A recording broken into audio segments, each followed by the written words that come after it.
मी नुसता पाडा म्हणलं तिकडून मुसलमान म्हणले पाडू आणि नुसती पाडू सुरू झाली.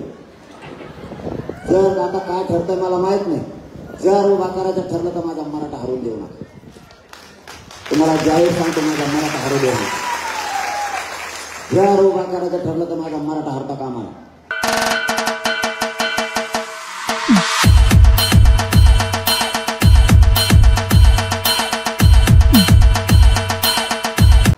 वेळे प्रसंगी वेळ आली एका रात्रीत गुपचूप एक व्हा,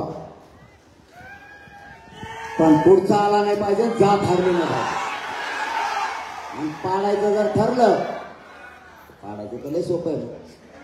नका कानाकन ते विचारायचंच काम नाही. आणि याबारे मी नाव घेणार आहे.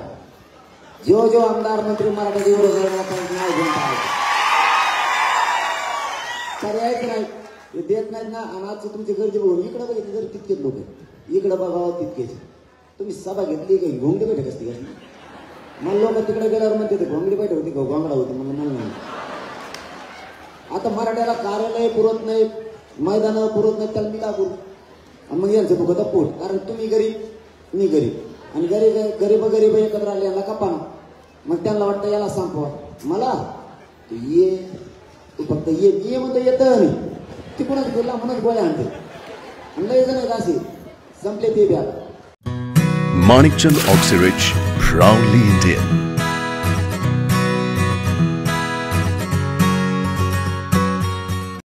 मराठ्यांचा एक जणाला कोरडीच्या दांड्याने हाणलं होतं. एका नेते खलास एका दांड्यात कायमचा पावडा होता. आता मग तुम्हाला पोर जाईल का? मला काय मिळतं लिहायची. एका दांड्याची किंमत मराठ्यांनी अशी केली, एक शिक्का चालले 25 वर्ष पडत नव्हतं, रपकून पडलं.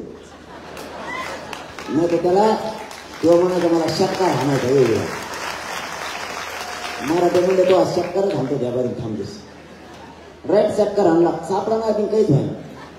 आता तर भाजपचे सगळे पडलेले सगळे जमा केले पडेल माल, आणि ते निरीक्षक केला. त्यांना सुचना तिकडे नेले. त्या म्हणजे मराठ्याने कामातून बाद केलेले तिकडे कामाला लावले.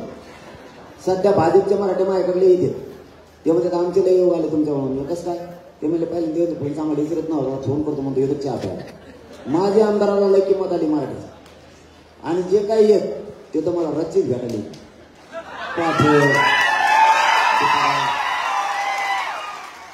आता मराठ्याला माहीत झालंय याच्याकडे कुणी गेलं तरी हे काय कोणाचंच होत नाही. त्यामुळे मराठी टेन्शन फ्री घरी झोपत.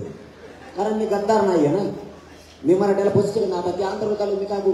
कुणी येते तिथं तुम्हाला माहित नाही. काही नाव मीडिया गेल्यावर काही येते ते इतके चाप रेत तिथे लिंबाच्या फोटाच्या आडून उभा करतील गाडी. मीडिया गेले हळूच येते. मी म्हणलं तुम्ही कसं काय? ते म्हणजे आमचं देणं असते मीडिया गेली कशी. रातची तर 3-4 पाठ वाजता येते. मी जर झोपला वाटलं गोधडी सगळं उडीत मला. बोलणं म्हणजे तुझी बोलणं बाबा लय अवघड झालं आता. म्हणलं मी काय करू? अवघड झालं.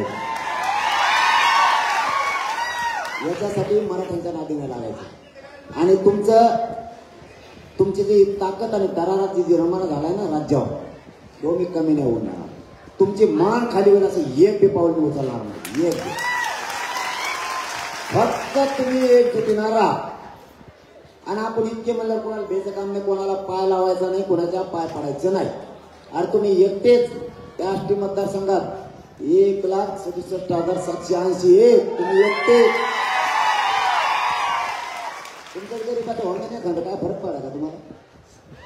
तो एसट्या पुसायला येतात मला. एसटीच्या ड्रायव्हरला वाटतं मग अलीकडं मोठं व्हावा, शेतकरी मराठीला वाटतं मग पोरगं मोठं व्हावा, गरीबाला वाटतंय माझं व्हावा, कष्टकऱ्यांना हमाली करणारा वाटतंय, ऊस तोडणाऱ्याला वाटतं माझं मोठं व्हावं. कोणचा आईबाप असा या राज्यात आहे की त्याला वाटतं त्याचं लेकरू मोठं होऊ नये? कोणीच नाही. मग ही लढाई स्वतःच्या लेकराची जातीची. माझी शेवटी तुम्हाला हात जोडून विनंती, मी लढणार आहे. मी शेवटचा संघर्ष जीव घेणार संघर्ष मी करणार. पण तुमच्या लेकराला आरक्षण दिल्याशिवाय मी हटत नाहीये. वेळ आली ना एकाही मराठ्यांनी मला हटायचं नाही. ताकदीने एकजुटीने सगळे लढायचे. शेवटचं सांगतो, लढाई जिंकायची, लढाई हरू द्यायची नाही. क्षत्रिय मराठा एकदा मैदानात उतरला तर मग हटत नाही. मराठ्यांना आरक्षण मिळूनच थांबायचं. आपण एकटेच राज्यात 50-55% कोणात हिंमत नाही. मराठ्यांच्या अंगावर यायची. फक्त तुम्ही एकजूट राहा एवढीच विनंती करतो आणि थांबतो. धन्यवाद. जय शिवराय. मला रस्ता करून द्या, मला चालता येत नाही.